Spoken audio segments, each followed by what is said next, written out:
2 Americans dead at the hands of a brutal Mexican cartel. The victims were on a trip with 2 other friends when they were violently kidnapped after crossing the border. Video shows the moment when they were abducted and tossed into the back of a truck. The Americans were in Mexico to get a medical procedure and reportedly got lost looking for the clinic. That's when they got caught in the crosshairs of a cartel shootout.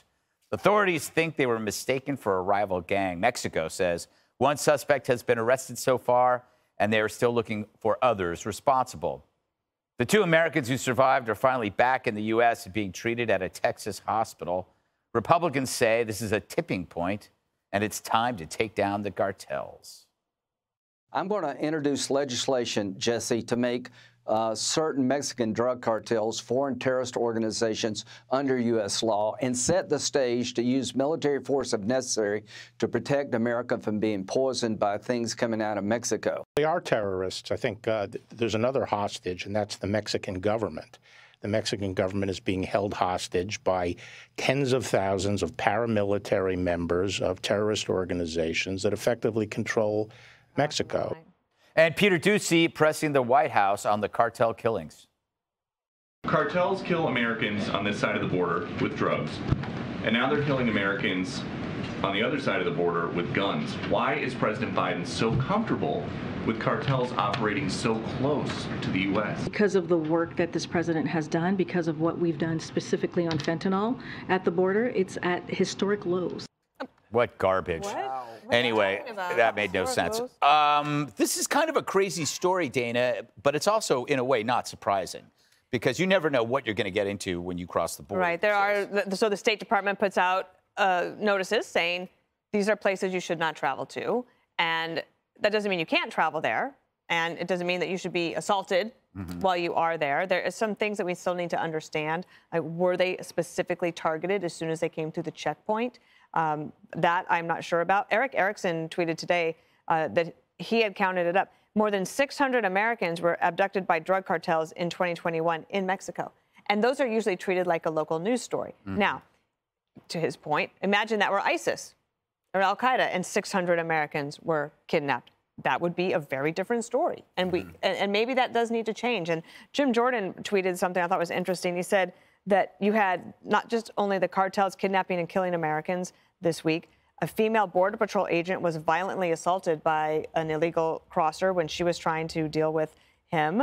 Fentanyl smuggled across daily. I'm not exactly sure what the press secretary was meaning that it's historic lows. I don't think that is true. Look at the moms and dads that are dealing with all of this. Just go by death rate. And then the rate. question is, at this point, you have people on Capitol Hill saying, we need to do something about the drug cartels. There is this graphic that we did on America's Newsroom at Bill's, billboard, and it showed on a graph how many cartels are in America.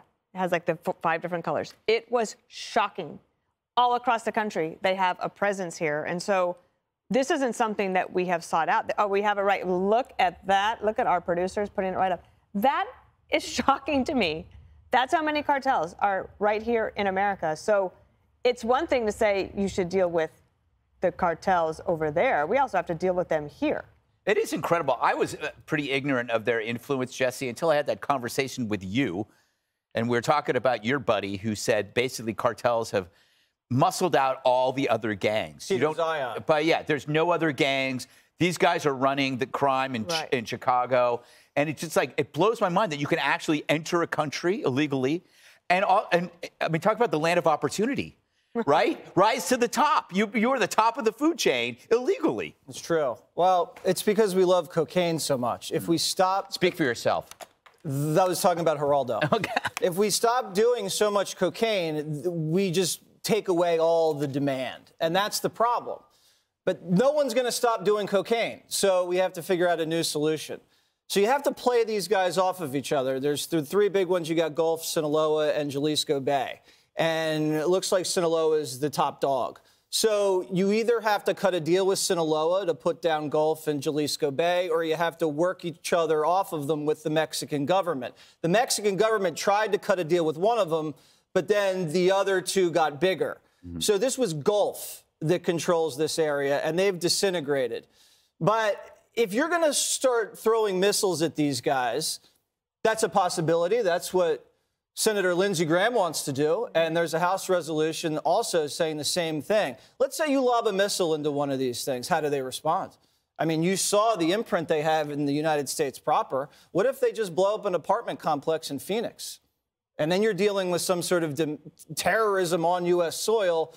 That's a whole different ballgame. So, but they're already killing 100,000. Exactly. So you have to do this strategically. It's also going to cause a huge trade problem because the Mexican president's not going to like being emasculated when we start throwing missiles into his territory. And they're our biggest trading partner. So that's going to dry up autos and jets. So it has to be done strategically. Does Joe Biden have a plan? Absolutely not. And for the binder to pretend like this is a big success because we're seizing more fentanyl, that's the dumbest argument I've ever heard. She's saying we're having success stopping illegal aliens because there's more encounters than ever before. So this woman needs to get her brain checked. Biden needs to have a strategy because I don't like the idea of Americans being kidnapped and slaughtered by a cartel a mile across the border. That's not neighborly, and we have to do something, and it has to be military. Well, I mean, okay, so Geraldo, Lindsey Graham has said this, Trump has said it, I think Vivek Ramaswamy, Jesse, militarily going in and what? Precision assassinations? It would be an absolute disaster.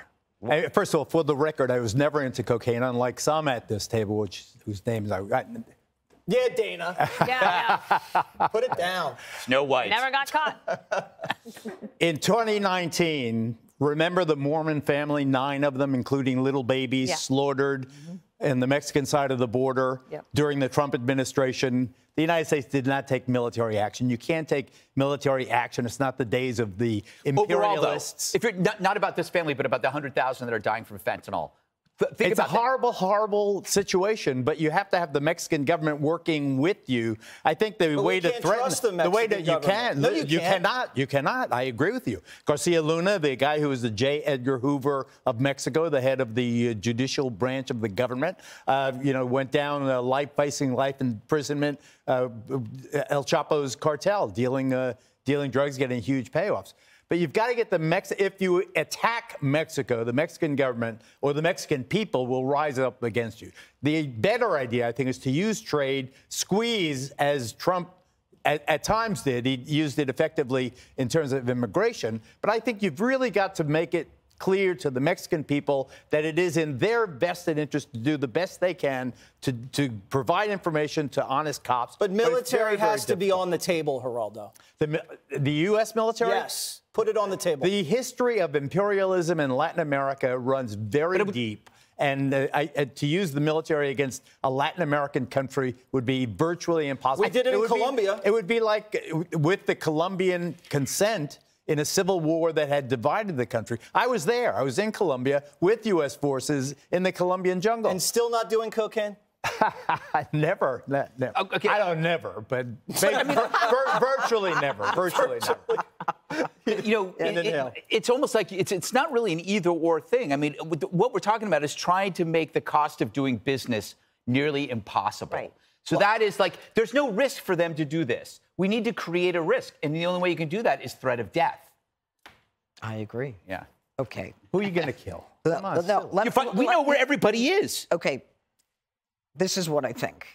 Number one, you've got one of the most dangerous, one of the oldest drug cartels involved here. They thought it was another opposing drug gang. That's why there was a shootout.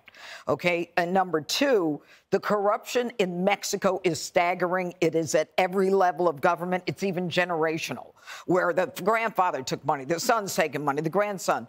And then what you have is this concept of, oh, great, let's just do some military strikes. If we do a military strike, the problem is we're going to inevitably hit someone in the government because they are working with the cartels. Okay? That puts us at another level, and it's a never-ending war because the United States is the marketplace. We are the people who want the cocaine. All right? And so it's never-ending. I don't know what to do. Legalization. It could be legalization. Could be. But if you look at that, map of where the cartels are in America, that is a killer.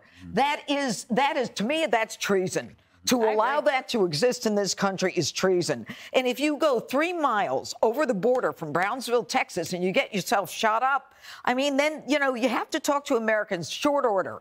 Number one, you don't go to a level 4 area.